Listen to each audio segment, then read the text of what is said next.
मेरे सनातनी प्रियजन, आपको कोटि कोटि नमन। मैं विशाल शर्मा आपका स्वागत करता हूं आपके अपने YouTube चैनल सनातन विद्या में। आज का विषय है समावर्तन संस्कार। गृहस्थी में प्रवेश पाने का अधिकारी हो जाना ही समावर्तन संस्कार का फल है। 3 वेद, 2 वेद या एक वेद में अध्ययन करके अखंड ब्रह्मचर्य युक्त गृहस्थ आश्रम में निवास करें।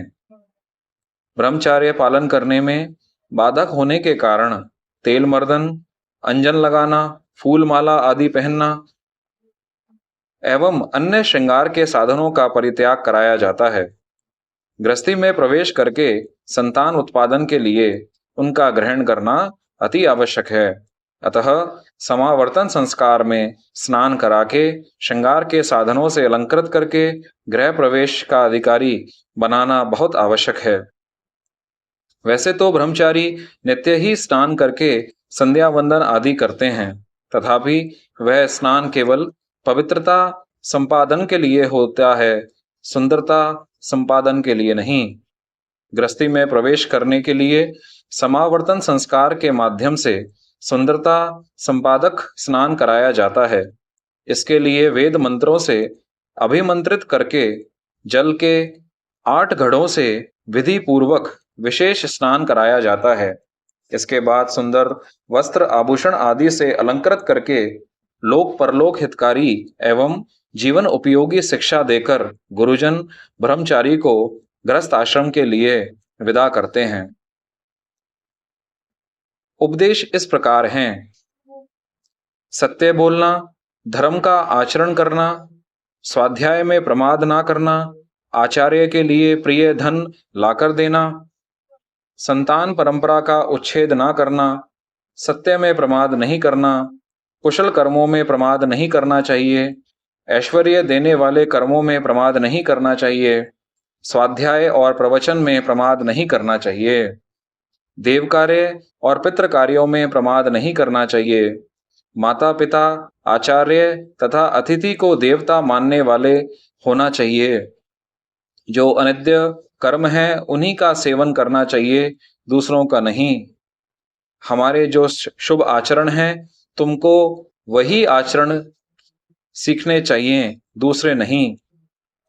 जो हमारी अपेक्षा भी श्रेष्ठ ब्राह्मण है उनका आसन आदि के द्वारा तुम्हें आदर करना चाहिए।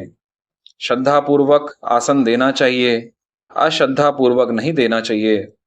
अपने ऐश्वर्य के अनुसार देना चाहिए, लज्जा पूर्वक देना चाहिए, भय मानते हुए देना चाहिए, मित्रता पूर्वक देना चाहिए।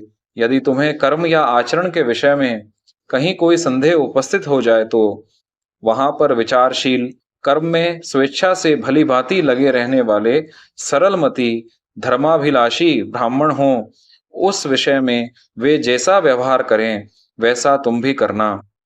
इसी प्रकार जिस पर संशय युक्त दोषारोपण किया गया हो उनके विषय में भी वहां जो विचारशील, स्वेच्छा से कर्मपरायण, सरल हृदय, धर्म अभिलाषी ब्राह्मण हो, वे जैसा व्यवहार करते हों वैसा तुम भी करना।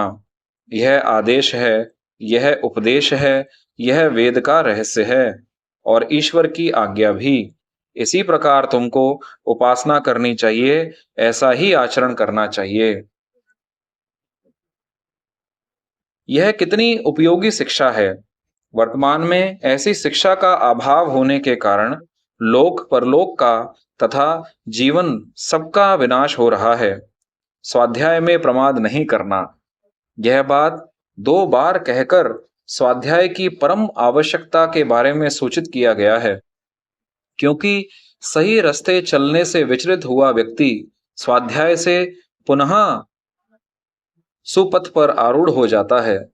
ज्ञान अग्नि बुझने से वह गलत रास्ते जाता है और ज्ञान अग्नि बुझनी नहीं चाहिए। हमारे जो शुभ आचरण हैं उन्हीं का तुमको आचरण करना चाहिए, दूसरों का नहीं। अपने ही शिष्य के मुख पर स्वयं अपने ही मुख से उक्त कथन कहना गुरु की अति निर्भीकता आदि स्पष्ट प्रकट होती है।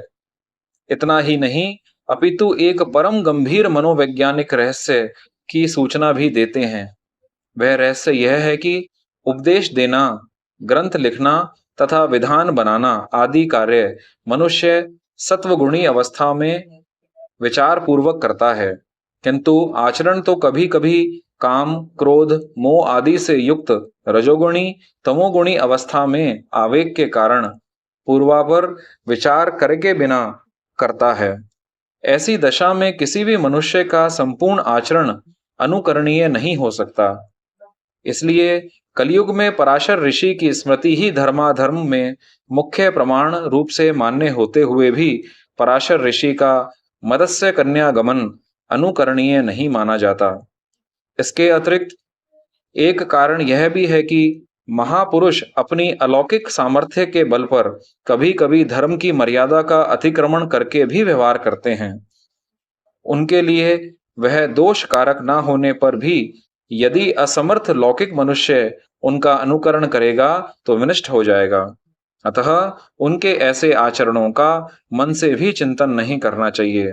अन्यथा शंकर जी के विषपान का अनुकरण करने वाले व्यक्ति की तरह कृष्ण भगवान की रास लीला का अनुकरण करने वाला व्यक्ति भी विनष्ट हो जाएगा।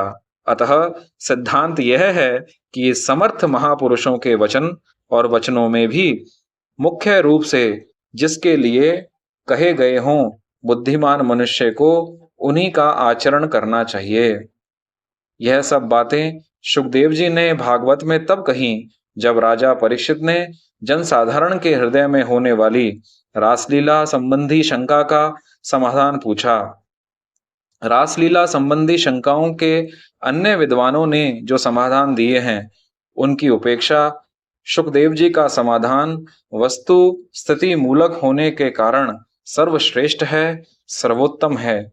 आपने धैर्यपूर्वक आज के विषय को पूरा सुना, उसके लिए आपका बहुत बहुत साधुवाद। हर हर महादेव।